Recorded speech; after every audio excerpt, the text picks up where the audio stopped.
సర్వేశ్వరుడా, సర్వకృపానిధి, సర్వలోకాలని కలిగించి సర్వములో వ్యాపించి ఉండి ఈ భూమి ఆకాశము సర్వస్వాన్ని మాకు అనుగ్రహించి వాటిని లోపరుచుకొని ఏలమని రాజులుగా మాకు అధికారాన్ని ఇచ్చినప్పటికీ మీరు ఇచ్చిన అధికారాన్ని మేము పక్కన పెట్టి ప్రకృతికే లోబడిపోయి ప్రకృతినే దేవుడుగా భావిస్తూ ప్రకృతిలోని ప్రతి వస్తువును దైవత్వం ఉందనే ఆలోచనతో వాటిని పూజిస్తూ బ్రతుకున్న మా బ్రతుకులను నిజమైన దేవుడు ఎవరో అన్న విషయాన్ని మాకు మీ వాక్యము ద్వారా తెలియచేసి మమ్మల్ని జ్ఞానవంతులుగా తీర్చిన మీ ప్రేమను బట్టి స్తోత్రాలు.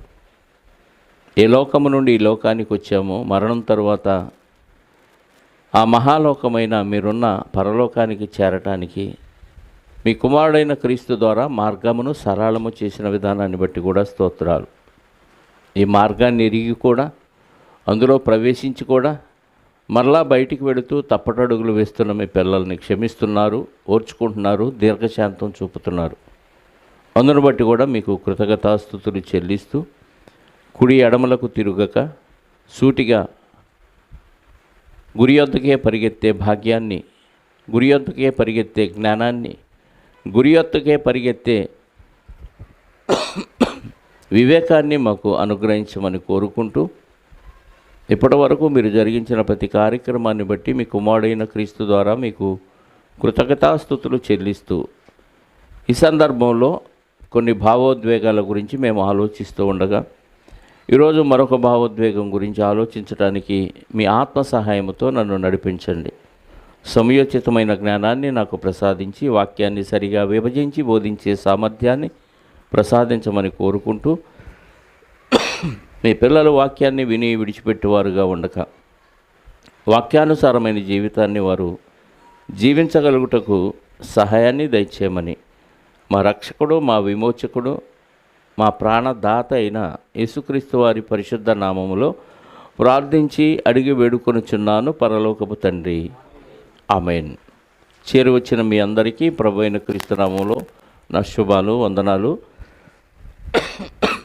ప్రభునందు ప్రియమైన దేవుని పిల్లారా, భావోద్వేగాల గురించి మనం ఆలోచిస్తున్నాం. ఎన్ని భావోద్వేగాలు ఆలోచించాం గుర్తుంది ఎవరికన్నా?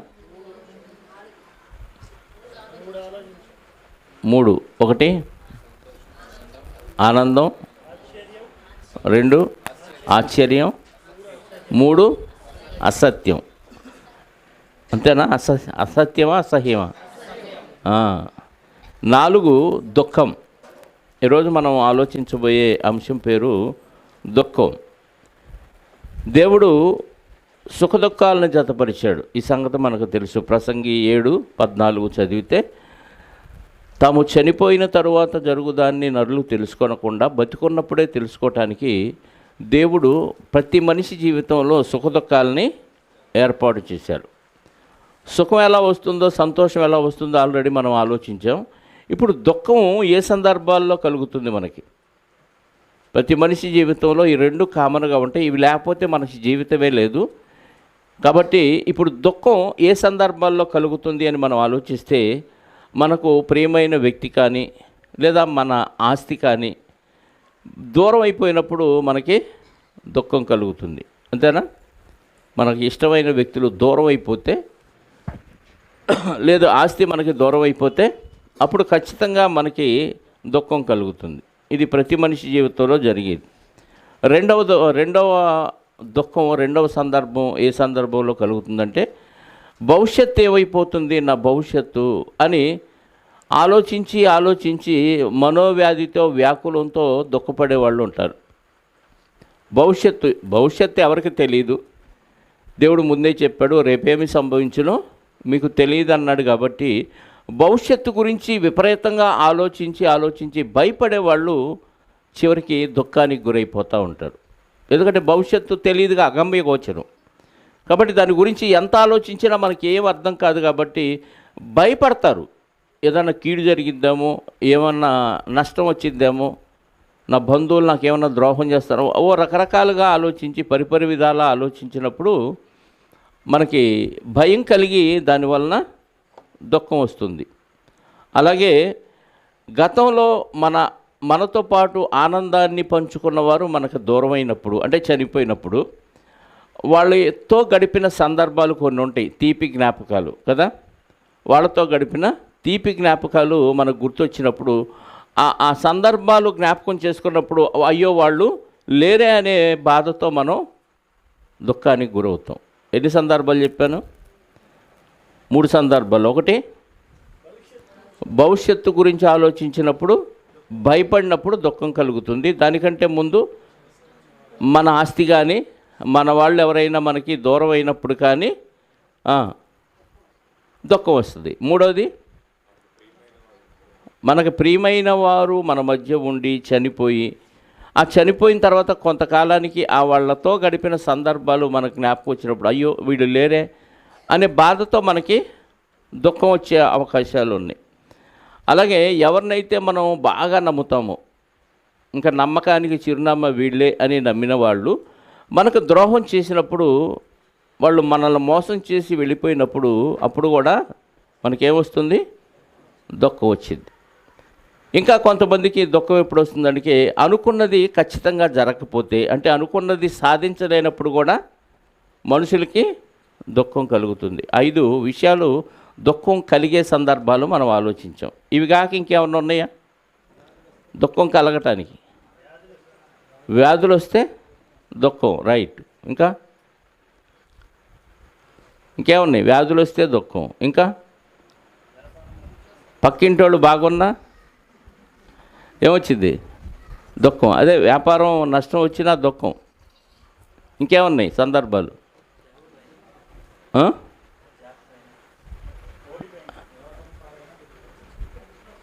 ఏ ఓటం పాలు? అదే అనుకున్నది సాధించలేనప్పుడు, అంటే ఓడిపోయినప్పుడు. ఇంకా పిచ్చి పిచ్చి దుఃఖాలు పెట్టుకున్న వాళ్ళు చాలామంది ఉన్నారు. ఇండియా ఓడిపోతే క్రికెట్లో ఏడిచి ఆత్మహత్య చేసుకున్న వాళ్ళు కూడా ఉన్నారు. ఇది పనికి మాలిన దుఃఖం కదా. రాజకీయ నాయకులు మనం అనుకున్న నాయకుడు గెలవకపోయినా, మనం అనుకున్నది నెరవేరకపోయినా అని అనవసరంగా దుఃఖపడుతూ ఉంటారు. ఇక చిన్నపిల్లలు ఉన్నారు, అంటే పసిపిల్లలు, వాళ్ళకి దుఃఖం ఉంటుంది. వాళ్ళ దుఃఖం ఎలా ఉంటుందంటే, నష్టం వచ్చినా వాళ్ళు బాధకి దుఃఖాన్నే వ్యక్తపరుస్తారు, సంతోషానికి దుఃఖాన్నే వ్యక్తపరుస్తారు. ఉదాహరణకి వాళ్ళకి ఆకలేసింది అనుకోండి, ఎలా తెలియజేస్తారు? ఏడుపే. నిద్ర వచ్చింది అనుకోండి, ఎలా తెలియజేస్తారు? ఏడుపే. ఇంకా కడుపులో ఏదన్నా నొప్పి వచ్చింది అనుకోండి, ఎలా తెలియజేస్తారు? ఏడుపే. పాసు పోసుకున్నారు, బట్టలన్నీ తడిచిపోయినాయి, ఇప్పుడు అమ్మకి తెలియాలి, ఏం చేస్తారు? ఏడుపే. ఇందులో మంచి చెడులు ఉన్నాయి, కానీ అన్నిటికీ వాళ్ళకి ఉపయోగించే సాధనం ఏది? తల్లికి తెలియచేయటానికి ఏడుపే కదా. కాబట్టి వాళ్ళ ఏడుపులో ఏమీ ఇబ్బందులు లేవు. ఇక దుఃఖంలో మంచి దుఃఖం ఉంటుంది, చెడు దుఃఖం ఉంటుంది. దుఃఖాల్లో ఎన్ని రకాలు ఉంటాయి? మంచి దుఃఖం అంటే నవ్వినా ఏడ్చినా ఏమొస్తాయి అంట? నవ్వితే వచ్చే కన్నీళ్ళు ఏవి? ఆనంద బాష్పాలు. ఈ మంచియా చెడ్డయ్యా చెప్పండి? మంచి. ఏడిస్తే వచ్చేయి, బాధ వచ్చినప్పుడు వచ్చేయి నిజంగా కన్నీళ్ళే, బాధతో వచ్చినాయి కాబట్టి. సంతోషంతో కన్నీళ్ళు వస్తాయి, బాధతో కూడా కన్నీళ్ళు వస్తాయి. ఇంకా కొంతమంది భార్యాభర్తలు అనుకున్నది నెరవేర్చుకోవటానికి ఏడ్చైనా సాధిస్తారు, ఏడ్చి సాధిస్తారంటారు. ఇటు భర్త కావచ్చు, భార్య కావచ్చు, అలుగుతారు. ముందు ఆ అలక కూడా తీవ్రం అయిపోతే ఏమైంది? ఏడుస్తారు. ఏడుస్తుంది కదా అని ఈయన అనుకున్న పని చేస్తాడు. అలాగే భర్త కూడా, భర్త అలిగాడు అనుకోండి, భార్య ఏం చేసిద్ది? అలిగి చివరికి ఏడుస్తున్నాడు అనుకో మంచం మీద పడుకొని, భార్యకి విసుగొచ్చి చీ ఈ ఏడుపు తట్టుకోలేవరా బాబాని ఏం చేస్తారు? ఇది కూడా దుఃఖంతో సాధించేవి. ఇది భార్యాభర్తల్లో సహజంగా జరిగే విషయాలు. ఇక ఏడవటం వలన చాలామందిలో దుఃఖం ప్రదర్శించటాన్ని బట్టి తమలో ఉన్న భారాన్ని లేదా బాధని తగ్గించుకునే అవకాశం ఉంది. అంటే దుఃఖానికి ఉన్న సౌకర్యం ఏంటి, ఫెసిలిటీ ఏంటంటే ఉన్న బాధని తగ్గించుకుంటారు. అప్పుడప్పుడు కొంతమంది ఎవరైనా మనకు తెలిసిన వాళ్ళు చనిపోతే అక్కడికి వెళ్ళినప్పుడు వాళ్ళ భార్యో భర్తో పిల్లలో ఎవరో ఒకళ్ళు ఆ తండ్రి లేని లోటో తల్లి లేని లోటునో తట్టుకోలేక ఏడుస్తూ ఉంటారు. కొంతమంది ఓదారుస్తూ ఉంటారు వెళ్ళి. కొంతమంది ఏమంటారు తెలుసా, తెలివిగల్లోళ్ళు వాళ్ళని ఏడవని, ప్రశాంతంగా ఏడవని, వాళ్ళు ఏడిస్తేనే వాళ్ళ బాధ పోతుంది. ఈరోజు తప్ప మళ్ళీ రేపు ఏడవరు కదా. కాబట్టి ఆ బాధ మర్చిపోవాలంటే వాళ్ళు ఏం చేయాలి? ఏడవాలి. ఏడిస్తేనే బాధ, దుఃఖం ద్వారానే అది బయటికి వెళ్ళిపోతుంది. ఇక ఈ దుఃఖపడే విషయంలో స్త్రీలు ఎక్కువగా దుఃఖపడతారంట. స్త్రీలు ఎక్కువగా దుఃఖపడతారు. అందుకే స్త్రీలు ఎక్కువ కాలం బతుకుతారు. పురుషులు దుఃఖపడరు. ఎంత బాధ ఉన్నా లోపల భరిస్తూ సహిస్తూ ఉంటారు. కాబట్టి పురుషుడు ఎక్కువగా ఏడవటం మనకు కనపడదు. ఈ ఏడుపు సీన్ ఎక్కడ కనపడిద్ది మనకంటే చెప్పండి? స్త్రీలలో ఎక్కువ కనపడిద్ది. నెత్తిన కుళాయి పెట్టుకుంటారు, అలా ట్యాప్ తిప్పటమే ఆలస్యం, వెంటనే బొటబొట రాలుతాయి. సంతోషానికి అలాగే రాలుతాయి, బాధకి చిన్న చిన్న విషయాలకు కూడా టపటప కన్నీళ్ళు రాలుతాయి. అందుకే వాళ్ళలో స్ట్రెస్ ఉండదు కాబట్టి, ఆ ఒత్తిడి ఉండదు కాబట్టి వాళ్ళు ఎక్కువ కాలం బతుకుతారంట, సర్వేలో చెప్పిన విషయం. అందుకే లోకంలో ఒక సామెత ఉంది, నవ్వే ఆడదాన్ని ఏడ్చే మగాడిని నమ్మకూడదంట. మగవాళ్ళు ఏడవరు సహజంగా కదా, అంతా లోపల బిగబట్టుకొని ఉంటారు. ఏమన్నా ఏడిపోతే ఎక్కడికో బాత్రూంలోకో ఎవరు లేని ప్లేస్కో వెళ్ళి ప్రశాంతంగా ఏడ్చుకొని కాసేపు వచ్చేస్తారు. అదే ఆడవాళ్ళు అయితే ఇది ఏ ప్లేసు, ఏ సందర్భం, ఏంటి ఏమి తెలియదు, కుళాయి వెంటనే ఆన్ అయిపోద్ది. అందుకే వాళ్ళల్లో ఎక్కువ బాధ ఉండకుండా వాళ్ళు ఎక్కువ కాలం బతుకుతూ ఉంటారంట. లోకంలో ఏడుపు గురించి కొన్ని సామెతలు ఉన్నాయి. మనిషి పుట్టినప్పుడు ఎలా నవ్వుతూ పుడతాడా, ఏడుస్తూ పుడతాడా? ఏడుస్తూ పుడతాడు. చనిపోయినాక ఏం చేస్తాడు అంటే చనిపోయి ఏడిపిస్తాడు కదా. మనిషి పుట్టినప్పుడు ఏడుస్తాడు, చనిపోయి అందరినీ ఏడిపిస్తాడు.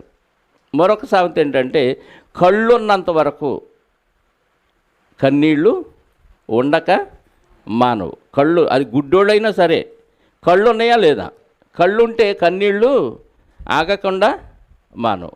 ఇంకా కొంతమంది అనుభవంలో కాపురాన్ని ఎక్కువ కాలం చేసిన మహానుభావులు చెప్పిన సామెత ఏంటంటే, కాళ్ళు తడవకుండా సాగరాన్నన్నా దాటొచ్చు కానీ కన్నీళ్ళు లేకుండా కాపురాన్ని దాటలేమంట. అర్థమైందా? కాళ్ళు తడవకుండా మహాసముద్రాన్నైనా దాటొచ్చు కానీ కాళ్ళు తడవకుండా కన్నీళ్ళు లేకుండా మనం ఏం చేయలేం? సంసారాన్ని ఈదలేం, దాటలేమంట. అంటే సంసారాన్ని ఈదాలంటే, దాటాలంటే ఖచ్చితంగా కన్నీళ్ళు రావాల్సిందే. ఇది లోకంలో దుఃఖానికి సంబంధించిన సందర్భాలు లేదా సామెతలు. కానీ దుఃఖంలో రెండు రకాలు ఉంటాయి బైబిల్ ప్రకారంగా. ఒకటి శరీరానుసారమైన దుఃఖం, రెండు ఆత్మానుసారమైన దుఃఖం. మన దేహంలో ఆత్మ ఉంది, దేహం ఉంది. ఈ రెండు కలిపి రెండిటికీ బాధలు ఉన్నాయి, రెండిటికీ సంతోషాలు ఉన్నాయి, రెండిటికీ ఆకలి ఉంది, రెండిటికీ దాహం ఉంది. ఆత్మకు దాహం ఉంది, ఆత్మకు ఆకలి ఉంది. శరీరానికి దాహం ఉంది, శరీరానికి ఆకలి ఉంది. అలాగే శరీరానికి వస్త్రాలు అవసరం, ఆత్మకు కూడా వస్త్రాలు అవసరం. శరీరానికి కొన్ని కోరికలు ఉన్నాయి, ఆత్మకు కూడా కోరికలు ఉన్నాయి.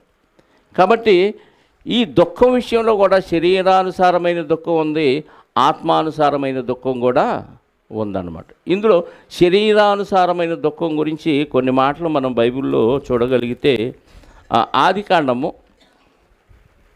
21వ అధ్యాయము.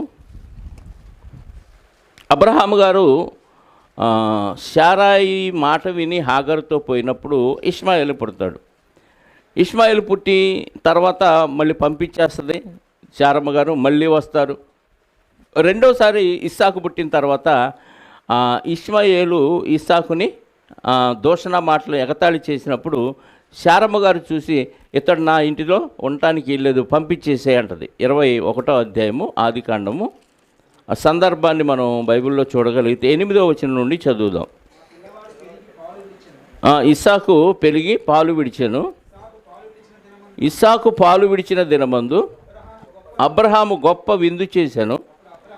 అప్పుడు అబ్రహాముకు ఐగుప్తురాలైన హాగరు కనిన కుమారుడు పరిహసించుట చారా చూసి, ఈ దాసిని దీని కుమారుణ్ణి వెళ్ళగొట్టుము.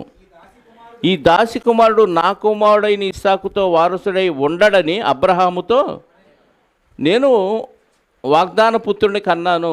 నా పుత్రుడితో ఈ దాసి కుమారుడు వారసుడు అయి ఉండకూడదు. ఇతన్ని ఏం చేయమంది? పంపించేసే అంది. ఎవరితో చెప్పింది ఈ మాట? శారమ్మ గారు అబ్రహాము గారితో చెప్పింది. ఇప్పుడు అబ్రహాము గారు ఆ విషయానికి ఏం చేశాడంట చూడండి. అతని కుమారుని బట్టి ఆ మాట అబ్రహామునకు మిక్కిలి దుఃఖము కలుగజేశాను. ఎంతైనా కొడుకు దేవుడు చెప్పకపోయినా శారమ్మ గారు చెప్పారు కాబట్టి హాగర్ని పెళ్లి చేసుకున్నాడు. ఇష్మాయేలు పుట్టాడు. ఇప్పుడు తల్లిని బిడ్డని ఏం చేయమంటుంది? వెళ్ళగొట్టంటుంది. వీళ్ళని అనాథలుగా వెళ్ళగొట్టాలి. ఇటుపక్క భార్య, ఇటుపక్క కుమారుడు. దూరం అయినప్పుడు ఇందాక మనం ఆలోచించాం, మనకి ఇష్టమైన వారు మనకు దూరమైనప్పుడు మనకు వచ్చేది దుఃఖం. అబ్రహాం గారికి మిక్కిలి దుఃఖం వచ్చిందంట. ఎలాంటి దుఃఖం వచ్చింది? మిక్కిలి దుఃఖము కలుగజేశాను. అయితే దేవుడు ఈ చిన్నవాని బట్టి నీ దాసిని బట్టి నీవు దుఃఖపడవద్దు అంటే దేవుడు చూశాడు. అబ్రహాం గారు దుఃఖపడటం. ఇది ఏ దుఃఖం? ఇది ఏ దుఃఖం? ఆత్మానుసారమైన దుఃఖమా, శరీరానుసారమైన దుఃఖమా? శరీరానుసారమైన దుఃఖం. అలాగే అదే ఆదికాండం 27వ అధ్యాయము 30వ వచనం నుండి మనం చూడగలిగితే సందర్భం మనకు అందరికీ తెలుసు. ఏశావు యాకోబు ఏశావు వేషం వేసుకొని వచ్చి ఆశీర్వాదాలన్నీ తీసుకెళ్ళిపోతాడు. ఇప్పుడు ఏశావు వేటాడిన మాంసం తెచ్చి తండ్రి దగ్గరకు వచ్చినప్పుడు తండ్రి దగ్గరకు వచ్చినప్పుడు 30వ వచనం నుండి చూద్దాం ప్రియులారా. ఇస్సాకు యాకోబును దీవించుట అయిన తరువాత యాకోబు తన తండ్రి అయిన ఇస్సాకు ఎదుట నుండి బయలుదేరి వెళ్ళిన తక్షణమే అతని సహోదరుడైన ఏశావు వేటాడి వచ్చాను. అతడును ఏశావు కూడా రుచిగల భోజ్యాల్ని తండ్రి గారి కోసం సిద్ధపరిచి తన తండ్రి యొద్దకు తెచ్చి, నా తండ్రి నన్ను దీవించుమని లేచి, నీ కుమారుడు వేటాడి తెచ్చిన దాన్ని తినమని తన తండ్రి అయిన ఇస్సాకుతో అనెను. అతని తండ్రి అయిన ఇస్సాకు నీవెవరని అతన్ని అడిగినప్పుడు అతడు, నేను నీ కుమారుడను ఏశావను జ్యేష్ఠ కుమారుడను అనగా, ఇస్సాకు మిక్కటముగా గడగడ వణుకుచు,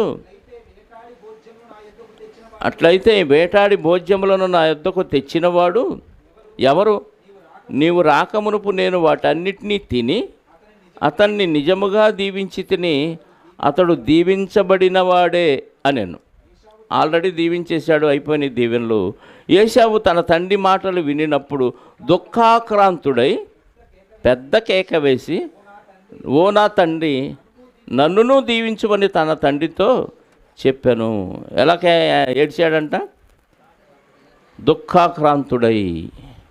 ఆల్రెడీ జ్యేష్ఠత్వాన్ని అంతకుముందే అమ్మేసుకున్నాడు. శరీర సంబంధమైన వ్యక్తి ఎవరు? ఏశావు గారు. శరీర సంబంధమైన తిండి కోసం జ్యేష్ఠత్వాన్ని అమ్ముకున్నాడు. ఇప్పుడు ఆశీర్వాదం కోసం ఆలస్యంగా వచ్చి ఆశీర్వాదం లేకపోయేసరికి బహు దుఃఖాక్రాంతుడయ్యాడు. అంటే ఇవి శరీర సంబంధమైన దుఃఖాలు. అలాగే సంఖ్యాకాండం, మనం సంఖ్యాకాండం ధ్యానం చేసాం. 11వ అధ్యాయము. మనకి ఈ సందర్భంలో తెలుసు, ఇశ్రాయేలీయులు ప్రయాణంలో ఉండగా ఐగుప్తు నుంచి బయలుదేరిన సందర్భంలో వీళ్ళు మాంసాపేక్షను అధికంగా కనపరిచినప్పుడు ఏం చేశారంట? సణిగి 4వ వచనం నుండి, వారి మధ్యన ఉన్న మిశ్రిత జనము మాంసాపేక్ష అధికముగా కనపరచగా ఇశ్రాయేలీయులు మరలా ఏడ్చి, దేనికోసం ఏడుపు చెప్పండి? దేనికోసం? మాంసం కోసం ఏడుపు. ఎవరు మాంసం పెట్టెదరు? ఐగుప్తులో మేము ఉచితముగా తిన్న చేపలు, ఇది తిండి పిచ్చే కీరకాయలు తిండి పిచ్చే, దోసకాయలు, కూరాకులు, ఉల్లిపాయలు, తెల్లగడ్డలు జ్ఞాపకమునకు వచ్చుచున్నవి. ఇప్పుడు మా ప్రాణము సమస్యలను ఈ మన్నా కాక మా కనులు ఎదుట మరేమీ లేదని చెప్పుకోండి. దేనికి ఏడుపు? తిండి కోసం ఏడుపు. ఇవన్నీ శరీర సంబంధమైన దుఃఖాలు. వీటి వలన ఎలాంటి ప్రయోజనం లేదు. దేవుడిని అడిగితే అసలు ఆ కష్టమే రాకుండా ఇచ్చేస్తాడు దేవుడు. కానీ ఏడవలసిన అవసరం లేదు. ఈరోజు మనమంతా శరీర సంబంధమైన వాటి కోసం ఏడుస్తున్నామా, ఆత్మ సంబంధమైన వాటి కోసం ఏడుస్తున్నామా? నా జ్ఞానం సరిగా తెలియట్లేదు, వాక్యం సరిగా అర్థం కావట్లేదు, ఎంత చెప్పినా నాకు బుర్రకెక్కట్లేదు, ఎక్కిని గుర్తుంటలేదు. ఇలాంటి ఆలోచనతో ఆత్మ సంబంధమైన ఏడుపు ఎప్పుడన్నా ఏడ్చారా దేవుని సన్నిధిలో? ఈరోజు ఆలస్యంగా వెళ్ళానే, ఈ వారం అసలు వాక్యాన్ని మిస్ అయ్యానే, ఈరోజు దేవుడిని ఆరాధించలేకపోయానే, ఇలాంటి సమస్యల్లా అనిపించి ఎప్పుడైనా ఏడ్చారా దేవుని సన్నిధిలో? ఇలాంటి వాటి గురించి ఏడ్చిన వాళ్ళు ఎక్కడా కనపట్ల. వారం రోజుల్లో ఒక్కరోజు పని మిస్ అయితే దానివల్ల వచ్చే ఆదాయం మిస్ అయితే అబ్బా ఎంత లాస్ అయిందిరా అని పిసుక్కొని ఎడుతారు కదా. అసలు వారం అంతా పని లేదనుకోండి, మొన్న 2 రోజులు తుఫాను వచ్చింది, ఎవరో పనికి వెళ్ళాలి, ఎంత బాధపడిపోయి ఉంటారు, ఏడ్చి ఉంటారు కూడా ఇళ్లల్లో కదా. కాస్త కూస్తా వెనకుండా వాళ్ళు ఏడవరేమో, కానీ ఏ రోజుకి ఆ రోజు సంపాదించుకున్న వాళ్ళ పరిస్థితి ఏడిపే. కానీ ఏ మీటింగ్కి వెళ్ళకపోయినా, ఏ రోజు ఆలస్యంగా వచ్చినా, ఏ రోజు దేవుడిని ఆరాధించకపోయినా, ఏ రోజు ఆ బల్లలో పాల్గొనకపోయినా ఏడ్చిన దాఖలాలు నాకు ఎక్కడ ఎవరి దగ్గర కనపడలేదు. నేను చాలా బాధపడ్డానండి ఈ వారం రొట్టె తీసుకున్నందుకు అన్న బ్యాచ్ ఎవరు కనపడలే కదా. తిండి విషయాలు, ఇక్కడ పలహారాలు పంచే విషయంలో ఎవరికన్నా కొద్దిగా తక్కువైనా పిచ్చికొక్కల్లాగా ఏడుస్తారు. టీ విషయంలో ఏడ్చేవాళ్ళు ఉన్నారు కదా. ఈ వాక్యం నాకు అర్థం కాలేదు, మళ్ళీ చెప్పండి అని ఎవరన్నా అడుగుతారా ఏడ్చి?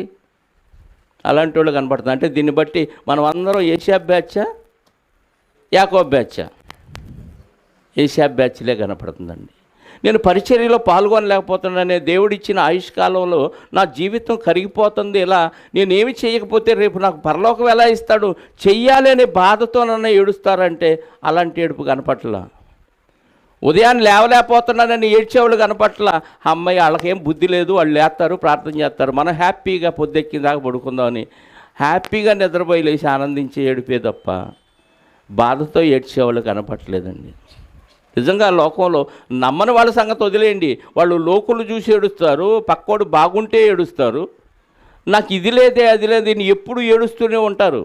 అసలు నాకు లేకపోయినా పర్లేదు, వాడికి మాత్రం ఉండకూడదని ఏడ్చే బ్యాచ్ చాలామంది ఉన్నారు. కానీ ఆత్మ సంబంధులుగా ఉన్న మనం కూడా వాళ్ళలాగా అలాగే శరీర సంబంధమైన ఏడుపులు ఏడిస్తే వాళ్ళకి మనకి తేడా ఏముందా? యేసుక్రీస్తు వారు భూమి మీదకి వచ్చినప్పుడు ఆయన కూడా దుఃఖించారంట, రోదన చేశారంట. హెబ్రీ 5:7 చూడండి ఒక మాట. హెబ్రీ పత్రిక 5:7 శరీరధారి అయ్యున్న దినములలో మహారోదనముతోనూ కన్నీళ్లతోనూ ఏం చేశాడంట? శరీరధారి అయ్యున్న దినాల్లో మహారోదన. దేని గురించండి? ప్రభా నాకు ఒక బిల్డింగ్ లేదు తండ్రి అన్నాడా? పెళ్ళి గిళ్ళి చేయలేదేంటి ప్రభా తండ్రి అన్నాడా? ఆస్తి ఏమి లేదు తండ్రి అన్నాడా? ఆల్రెడీ పని చేసుకునే వాళ్ళని జడగొట్టి రండి నన్ను వెంబడించండి, మనుషులను పట్టు జాలర్లు చేస్తాను, చేపలు పడితే వచ్చింది అన్నాడు కదా. అప్పుడు వాళ్ళు ఏమనాలి? నీకేం పని పాట లేదా? కమ్మగా పని చేసుకుంటుంటే వచ్చి ఏదో కూసేగాడిది వచ్చి మేసేగాడిని జడగొడుతుందని, నీకేం పని పాట లేక బైరాగలాగా తిరుగుతున్నావు, పని చేసుకుని చేపలు పట్టుకునే వాళ్ళు జడగొడతావు ఏందా అనాలి కదా. మనమైతే ఆ స్పాట్లో ఉంటే అదే డైలాగ్ అంటున్నాం. కానీ వాళ్ళు ఏమన్నా వల్ల విడిచిపెట్టి వెంబడించారు. వాళ్ళకి ఆత్మ సంబంధమైన దుఃఖం ఎలా ఉంటుందో అర్థమైంది కాబట్టి.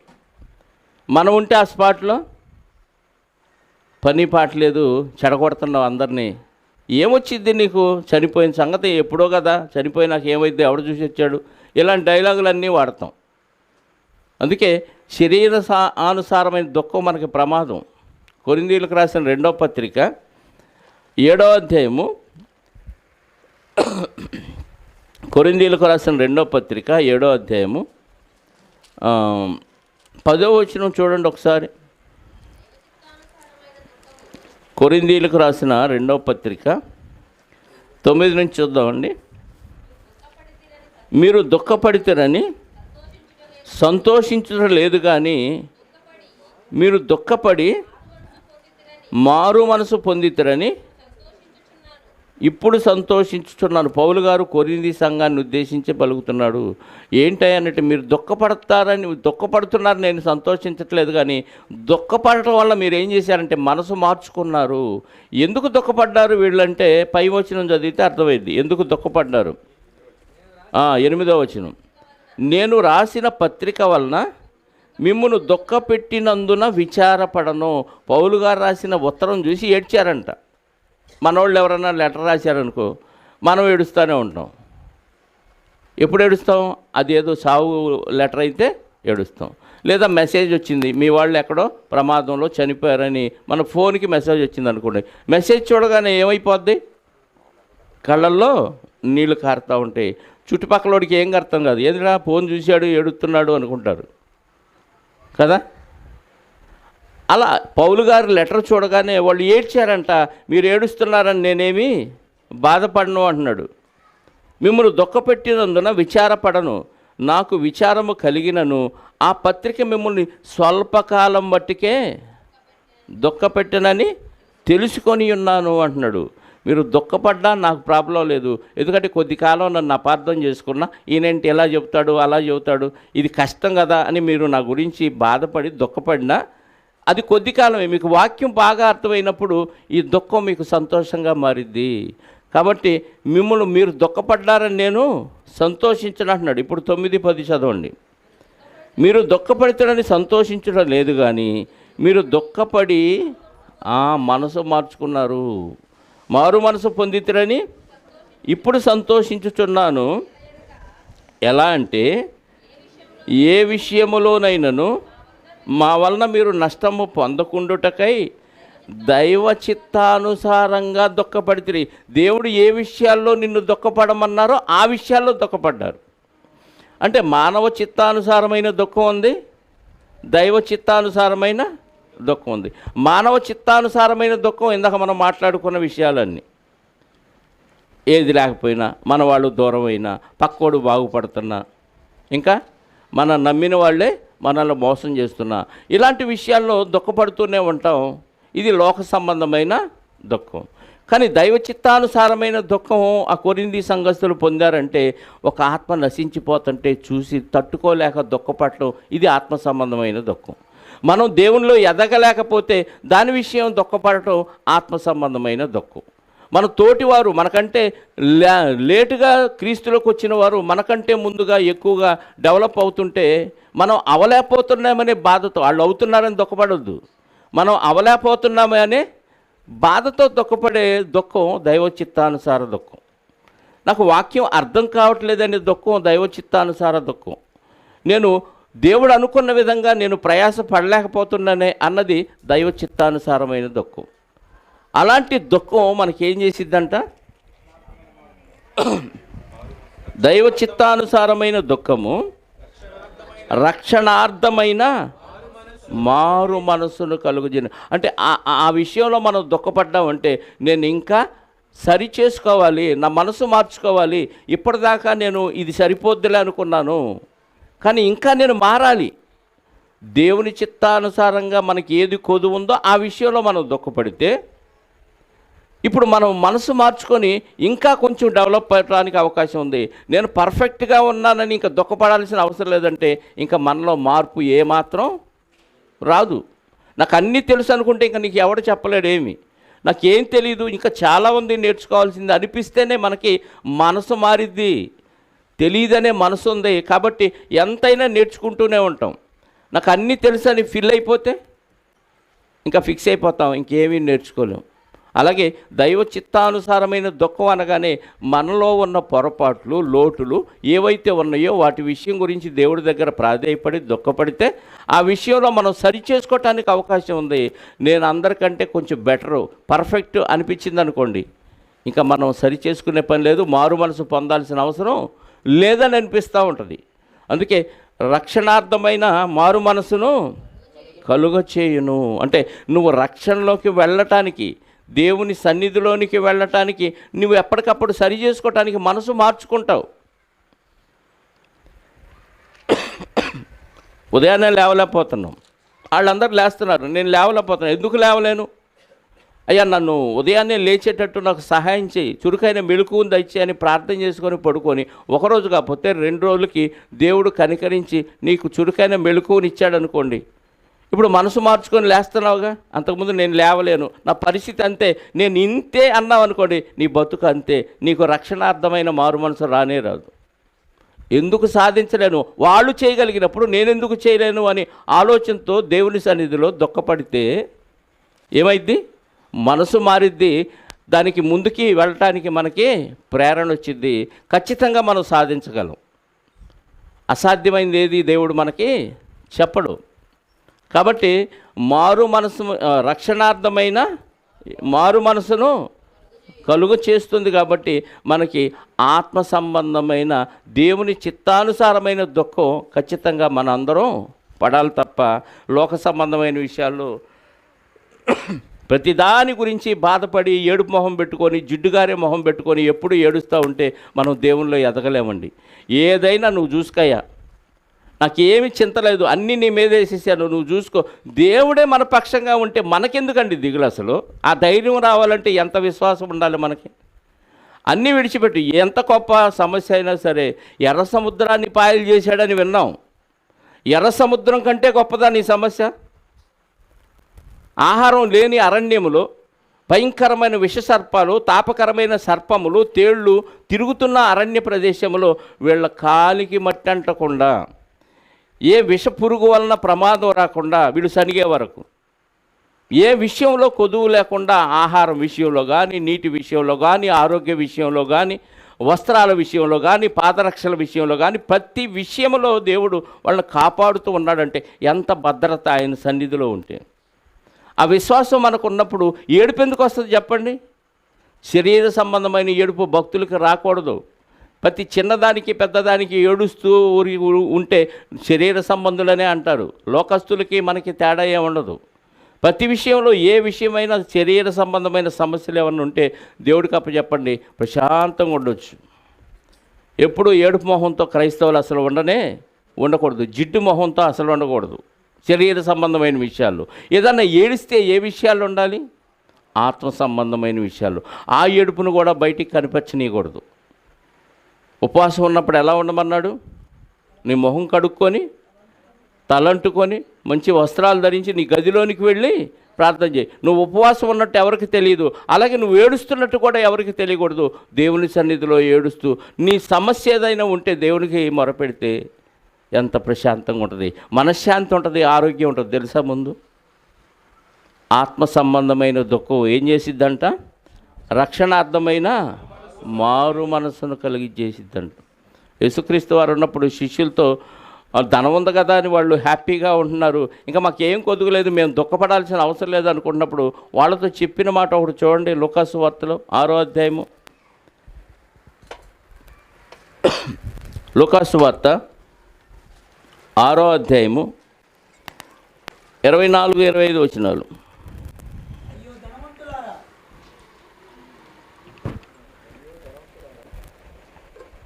చదవండి. అయ్యో ధనవంతులారా, మీరు కోరిన ఆదరణ మీరు పొంది ఉన్నారు. డబ్బులకి ఏంది?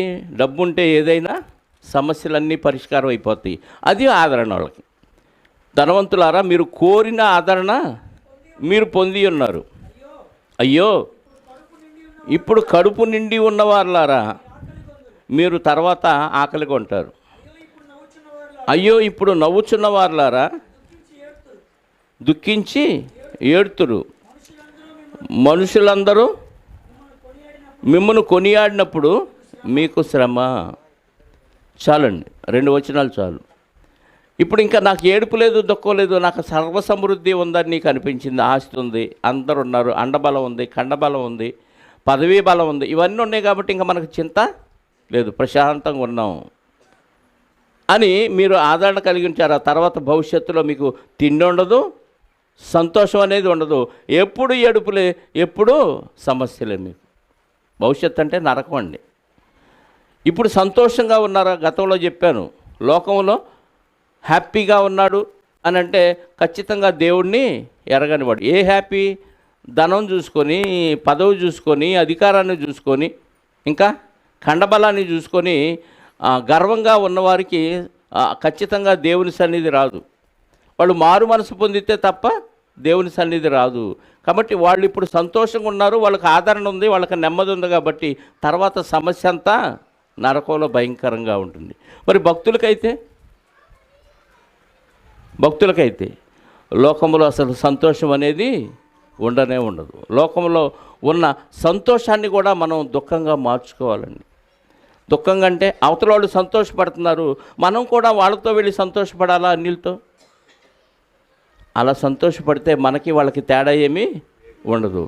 వాళ్ళ సంతోషాన్ని బట్టి మనం దుఃఖపడాలి. అయ్యో ఇక్కడ సంతోషపడుతున్నారే, ఇక్కడ మాత్రమే వీళ్ళు సంతోషపడతారు, రేపు చనిపోయిన తర్వాత వాళ్ళు ఎక్కడ నరకానికి వెళ్ళిపోతారని మనం ఏం చేయాలి? దుఃఖపడాలి. వాళ్ళ గురించి దుఃఖపడాలి. వాళ్ళ గురించి మనం వీలైతే వాక్యం చెప్పాలి, బాధపడిపోవాలి. ఆ బాధ ఆత్మల రక్షణ భారం ఉన్న వాళ్ళకే అర్థమవుతుంది. ఎవడెట్టబోతే నాకెందుకు, నేను ఖచ్చితంగా బాగున్నానులే, నేను హ్యాపీగా పరలోకం వెళ్ళిపోతాను, నా ఫ్యామిలీ వెళ్ళిపోతుందనే ఆలోచనతో ఉండకూడదు క్రైస్తవుడు. చుట్టుపక్కల నశిస్తున్న వారిని చూసి దుఃఖపడాలి. యేసుక్రీస్తు వారికి ఎందుకంత దుఃఖం, ఎందుకంత రోదన? శరీరధారి అయిన దినాల్లో మహా రోదనతోనూ, కన్నీళ్లతోనూ, యాచనతోనూ. అంటే నువ్వు దేని కొరకు ఏడ్చావో ప్రతి కన్నీటి బొట్టును దేవుడు గమనిస్తాడు. ఏ ఉద్దేశంతో కన్నీరు కార్చావు? కన్నీరు వృధా చేయకూడదండి. నీ కన్నీటిని వృధానే చేయకూడదు. సీరియల్ చూసి కన్నీరు గారుస్తారు, వేస్ట్, దాన్ని లెక్క కడతాడు దేవుడు. సీరియల్లో డబ్బులు తీసుకొని నటిస్తా ఏడుస్తారు, ఆ ఏడుపు చూసి నీ కన్నీళ్ళన్నీ వేస్ట్ అయిపోతూ ఉంటే అలా బుడ్డి పట్టుకుంటాడు దేవుడు. ఎన్ని బొట్లు గార్చావు? ఏంటి సందర్భం? వాళ్ళు ఏడిచారు డబ్బులు తీసుకొని, ఆ ఏడుపు చూసి మనం ఏడ్చాం.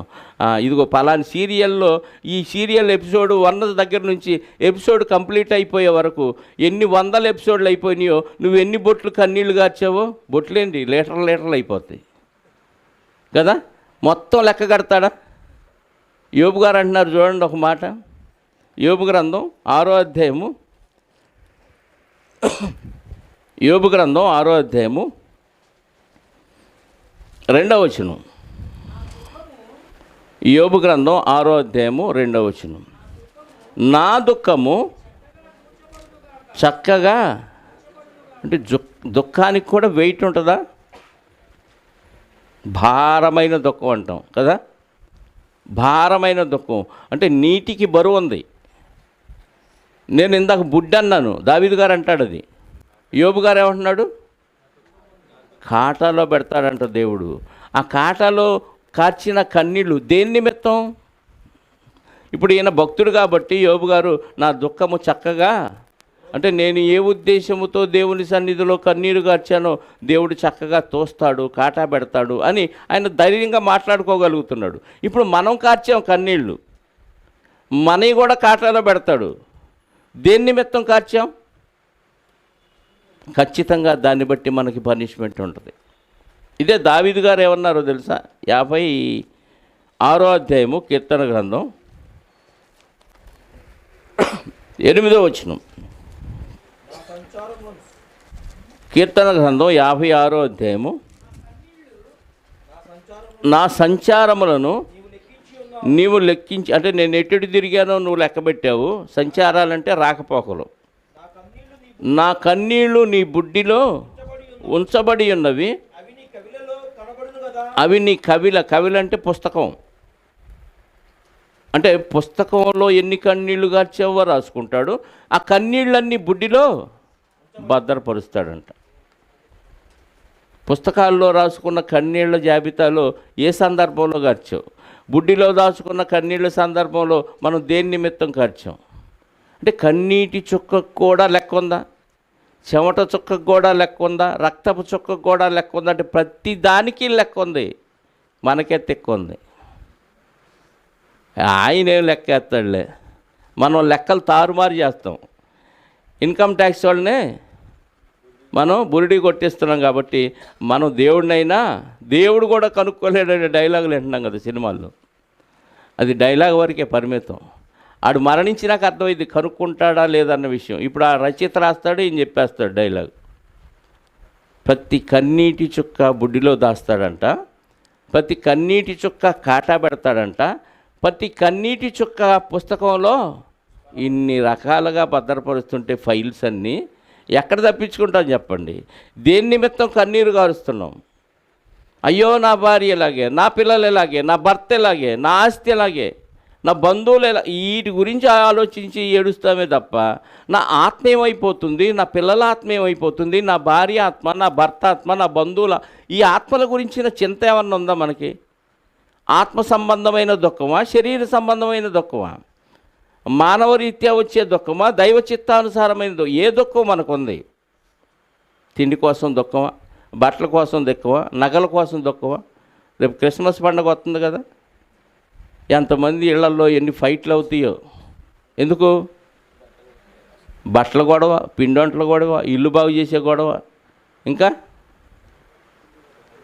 ఏదో ఒకటి. పక్కింటి వాళ్ళ కంటే మన ఇంట్లో అదుర్స్ అన్నీ ఎలా ఉండాలి?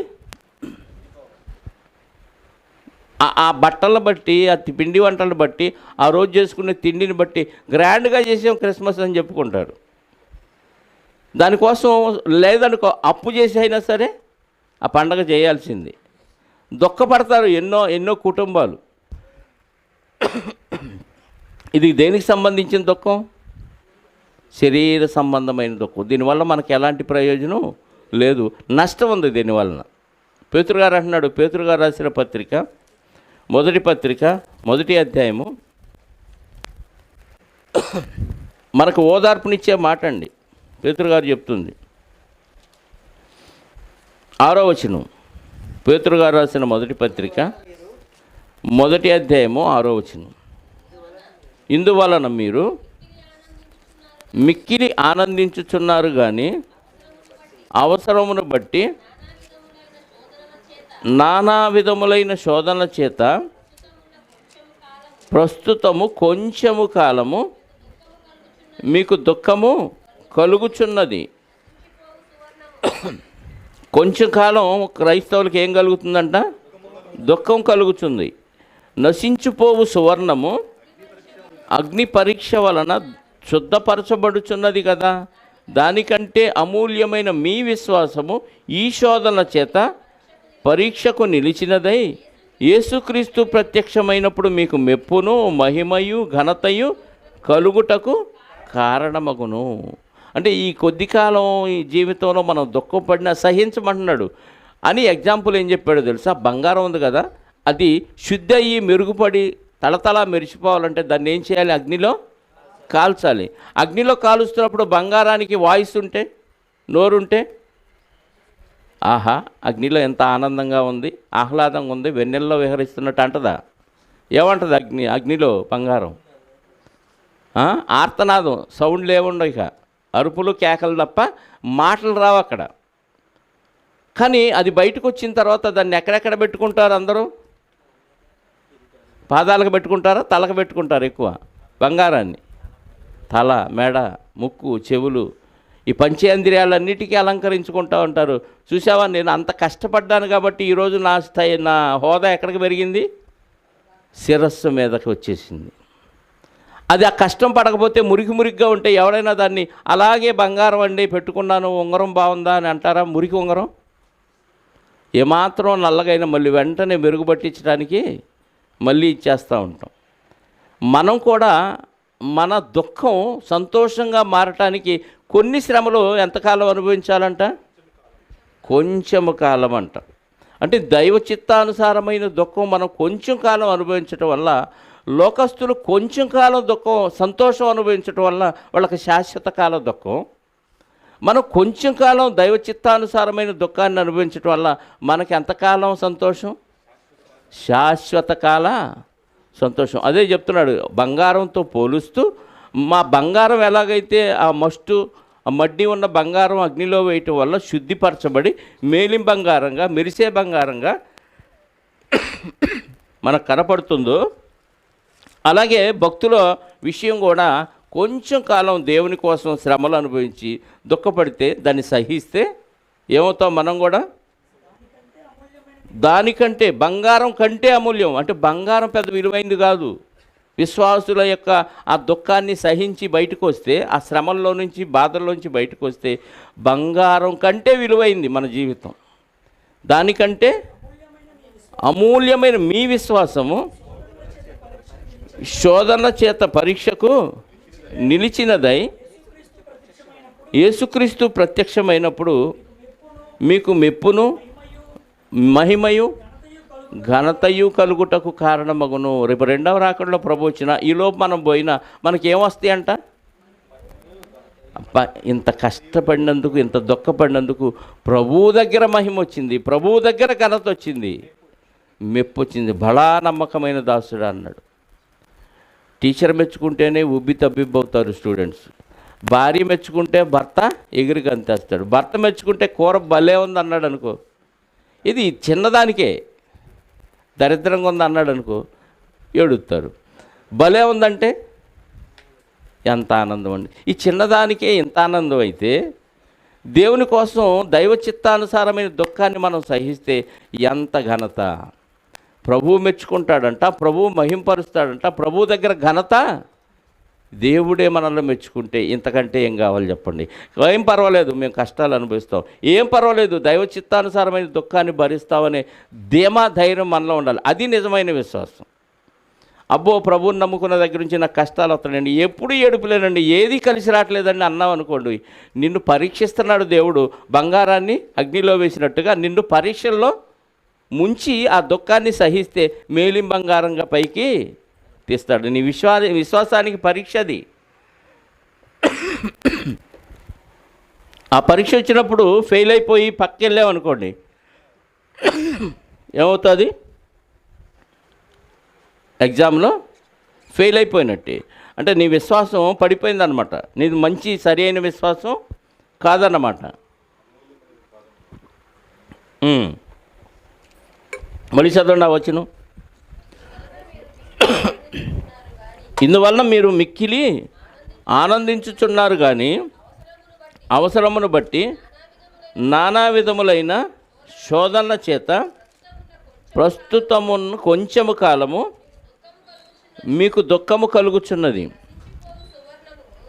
నశించిపోవు సువర్ణము అగ్ని పరీక్ష వలన శుద్ధపరచబడుచున్నది కదా. దానికంటే అమూల్యమైన మీ విశ్వాసము ఈ శోధనల చేత పరీక్షకు నిలిచినదై యేసుక్రీస్తు ప్రత్యక్షమైనప్పుడు మీకు మెప్పును, మహిమయు, ఘనతయు కలుగుటకు కారణమగును. అంటే ఈ దుఃఖం మనకు ఆ రోజు ఏమైందంట? ఇంత కష్టపడి దుఃఖం సహించి చదువుతున్నారు పిల్లలు కదా, రేపు ఉద్యోగం వచ్చినప్పుడు ఎగిరి గంతేస్తారు. తర్వాత అందులో కష్టపడే విషయం తర్వాత పక్కన పెట్టండి. కానీ ఇంతకాలం నా కష్టానికి ఉద్యోగం వచ్చింది అని ఎగిరి గంతేస్తూ ఉంటారు. కృతజ్ఞత కూడికి అప్పుడు పెట్టుకుంటారు. ఇక శాశ్వతంగా దేవుడికి దూరం అన్నమాట ఆ దెబ్బతో. అర్థమైందా? అందుకే దుఃఖం వచ్చినప్పుడు, దేవుని విషయంలో సమస్యలు వచ్చినప్పుడు, దేవుని విషయంలో మనకు ఆటంకాలు వచ్చినప్పుడు మనం ఎగిరి గంతేయాలి, దుఃఖాన్ని సహించాలి. నాకు వద్దు ప్రభువా, తీసేయి అనకూడదు. దేన్ని తీసేయమనకూడదు? దుఃఖాన్ని తీసేయమనకూడదు. దుఃఖం వచ్చింది అనగానే నీకు పరీక్ష వచ్చింది అని అర్థం. దుఃఖం వచ్చిందంటే నిన్ను పరీక్షిస్తున్నాడు. ఈ పరీక్షలో దుఃఖాన్ని సహించు, కొంచెం కాలమే అంటున్నాడు. నువ్వు సహించగలిగినంతకంటే ఎక్కువగా నిన్ను శోధింపనీయడు. కాబట్టి నా కెపాసిటీ నా ప్రభువుకు తెలుసు. కాబట్టి నేను తట్టుకోగలనన్న సమస్య నాకు పెట్టాడు, తట్టుకోగలనన్న పరీక్షే నాకు పెట్టాడు. కాబట్టి నేను పాస్ అవ్వాలి. ఈ పాజిటివ్ ఆలోచనతో మనం ఉంటే ఖచ్చితంగా పాస్ అవుతాం. దేవుడి దగ్గర మెప్పు, ఘనత, మహిమను పొందుకుంటాం. యాకోబు పత్రిక 4వ అధ్యాయము ముగిస్తాను, 9వ వచనం. కాబట్టి మనం ఏం చేయాలంటే, యాకోబు పత్రిక 4వ అధ్యాయము 9వ వచనం, వ్యాకులపడుడి, దుఃఖపడుడి, ఏడుడి, మీ నవ్వు దుఃఖమునకును మీ ఆనందమును చింతకు మార్చుకొనుడి. ప్రభువు దృష్టికి మిమ్మును మీరే తగ్గించుకొనుడి, అప్పుడు ఆయన మిమ్మును హెచ్చించుడి. అంటే క్రైస్తవులందరూ ఎప్పుడు ఏడు మొహాలతో ఉండాలా? ఈ మాటను బట్టి మీ సంతోషాన్ని కూడా ఏం చేయమంటున్నాడు? దుఃఖంగా మార్చుకోండి అంటున్నాడు, ట్రాన్స్ఫర్ చేసుకోండి అంటున్నాడు. అంటే సంతోషం వచ్చినా దేని గురించి అన్నా ఆనందించే సందర్భం వచ్చినా సంతోషించకూడదా? చెప్పండి, ఏమంటున్నాడు? వ్యాకులపడుడి, దుఃఖపడుడి, ఏడవండి. మీ నవ్వును దుఃఖమునకు మీ ఆనందమును చింతకు మార్చుకొనుడి అంటున్నాడు.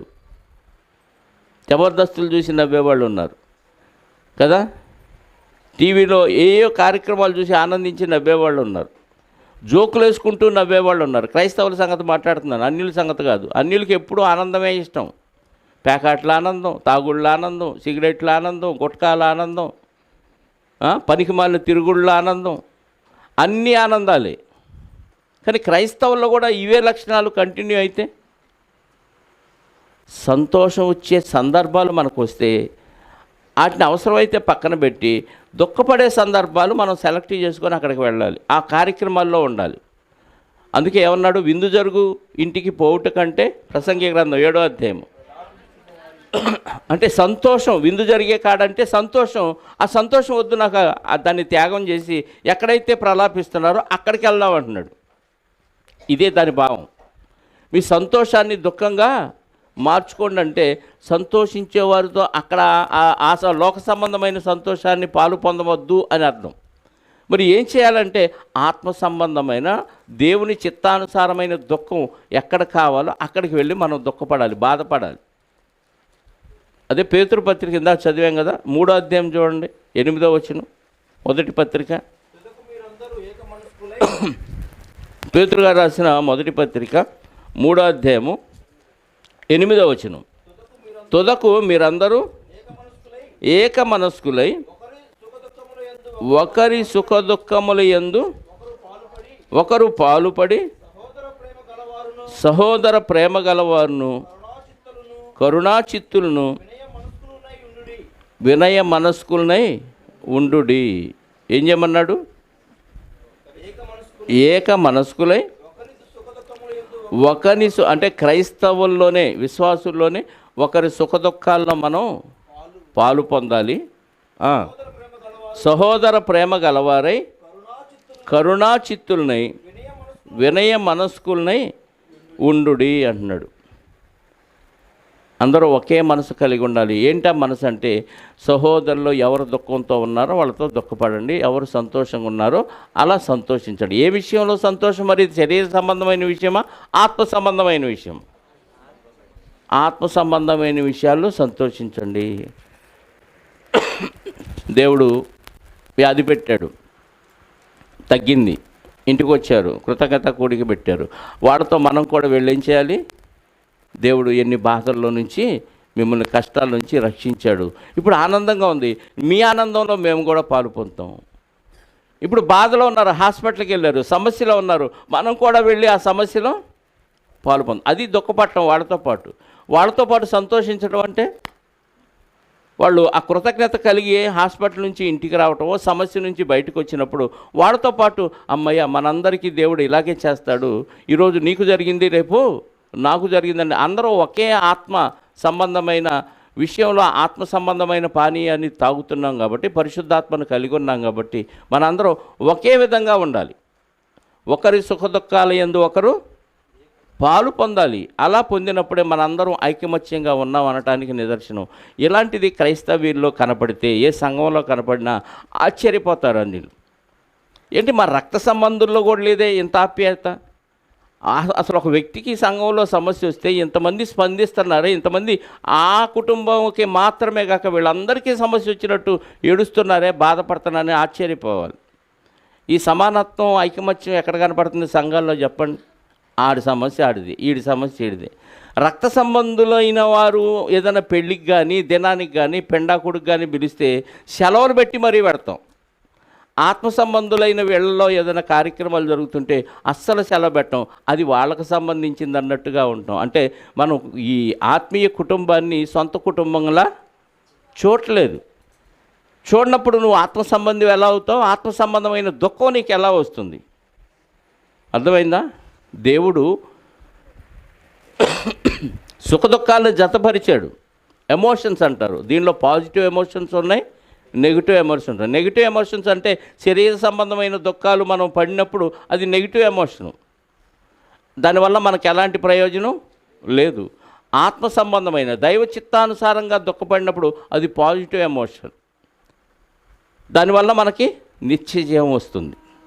కాబట్టి ఏ విషయంలో దుఃఖపడాలో ఏ విషయంలో దుఃఖపడకూడదో మీకు అర్థమైంది. కాబట్టి ఇప్పుడు ఏది నిర్ణయించుకుంటారో మీ చేతుల్లో పెడుతూ ఈ మాటలు ముగిస్తున్నాను.